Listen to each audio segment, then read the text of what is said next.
When I started kindergarten in 1963, my parents gave me two gifts. My mother had bought a school days record book from the Lillian Vernon mail order catalog. For those who are not familiar with this product, it consisted of 13 pockets, one for each grade from kindergarten through 12th, in which one could store things like report cards and programs from school concerts and the like. And then on the front of the pocket, you wrote in the name of the school and your teacher, and you pasted a picture of your school picture. And on the back of the pocket, there was a space for writing in the names of your new friends that year, another space for extracurricular activities, and then a bunch of check boxes for what you wanted to be when you grew up. Those were divided into two columns, one for boys and one for girls. Now, I knew what I wanted to be when I grew up because of the second gift I'd gotten. My father was an avid member of the Book of the Month Club, and therefore he could not resist signing me up for the It All Starts with Dr. Seuss book club. The first box had 4 books: The Cat in the Hat, One Fish, Two Fish, Red Fish, Blue Fish, a children's dictionary, and a book called You Will Go to the Moon. I read You Will Go to the Moon over and over, and I decided I wanted to be an astronaut. Now, all of the pictures in the book were all of boys and men, and even though this was a few months after Valentina Tereshkova, the Oceanside Island Park Herald had not covered her flight. So the only astronauts I knew about were John Glenn and a bunch of monkeys. I thought some of the monkeys might be girl monkeys, but I didn't see how that was really going to help me any. So I asked my mother if girls could be astronauts, and she said, well, maybe when you're old enough, which I knew meant no. But an astronaut was there in the boys column in the school days book, but there was always a space at the bottom for everything that said other, and she dutifully checked other and wrote in astronaut under the girls column. Well, other, you know what that means. That means you're a failure. You're just too weird for them to have thought about.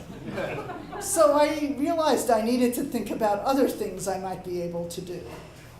Well, the school library had this whole series of books on the childhoods of famous Americans. And I knew about these famous Americans because they were based on the Hall of Fame of Great Americans, which was really near where my grandparents lived in the Bronx, and we'd gone to all the time. So I devoured those biographies, but the only one of them that really inspired me was one of Thomas Edison. And the part that inspired me was that apparently as a child, he took apart watches.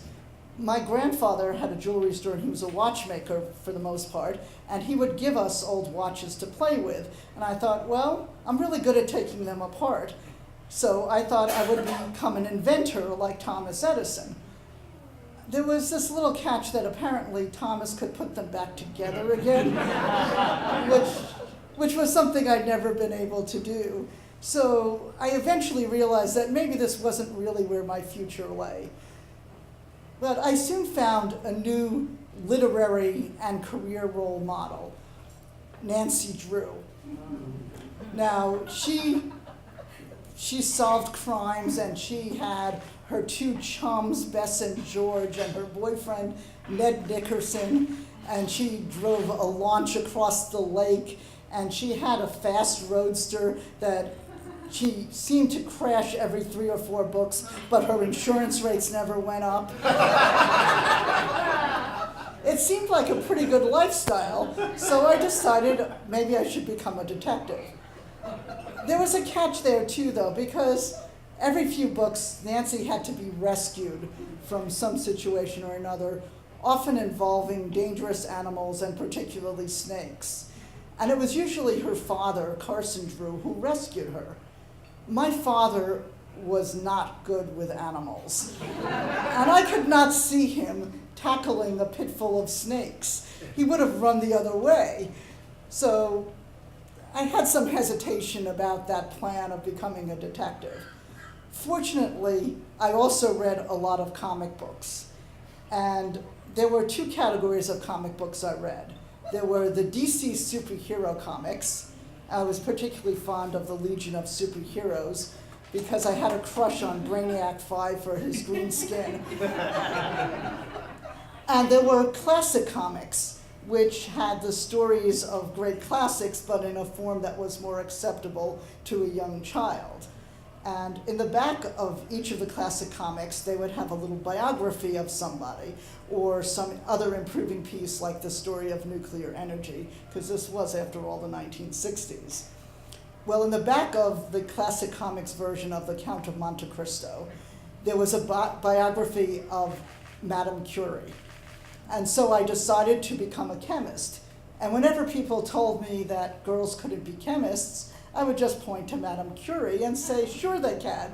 Madame Curie did, and she even got 2 Nobel Prizes for it. So that pretty much stayed my career ambition through most of school. There was one year when I had a really good part in the school play, so I decided to be an actress. And yes, that was the one year I could check something that wasn't other in that school days book. And there was another year when I had this big crush on this boy who was into cars, and I decided I would become the first woman to win the Indianapolis 500. But for the most part, I stuck to the idea of being a chemist, and specifically a biochemist. I went to a National Science Foundation program at Columbia University on Saturdays, and I spent the summer before my senior year of high school at another NSF biochemistry program at a school in Connecticut. The only catch was that when I started college and I took organic chemistry, I found it incredibly frustrating. I could think of lots of reactions that could happen, but I could never tell which one was the one which would happen. And as far as the labs went, if you did the experiment right, things turned a sickly green instead of the more attractive purple that happened when you did the experiment wrong. So I thought, maybe this isn't really how I want to be spending my life.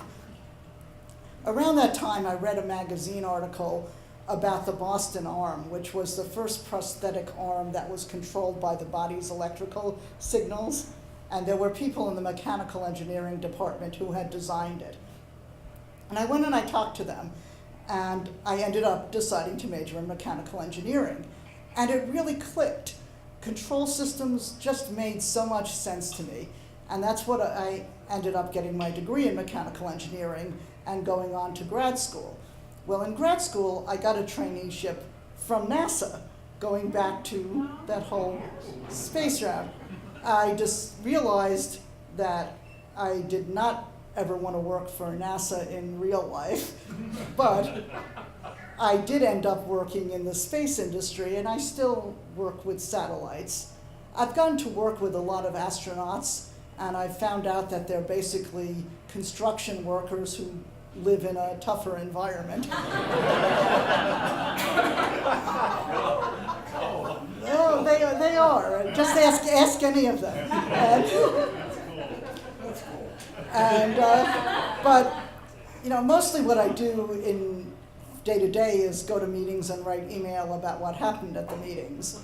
And I find myself still counting how many women are in the room when I'm in a large meeting, and it's never more than about 15%, even in this day and age. But I still read a lot also.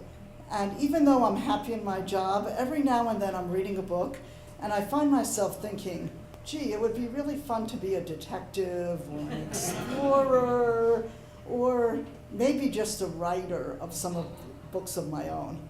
Thank you.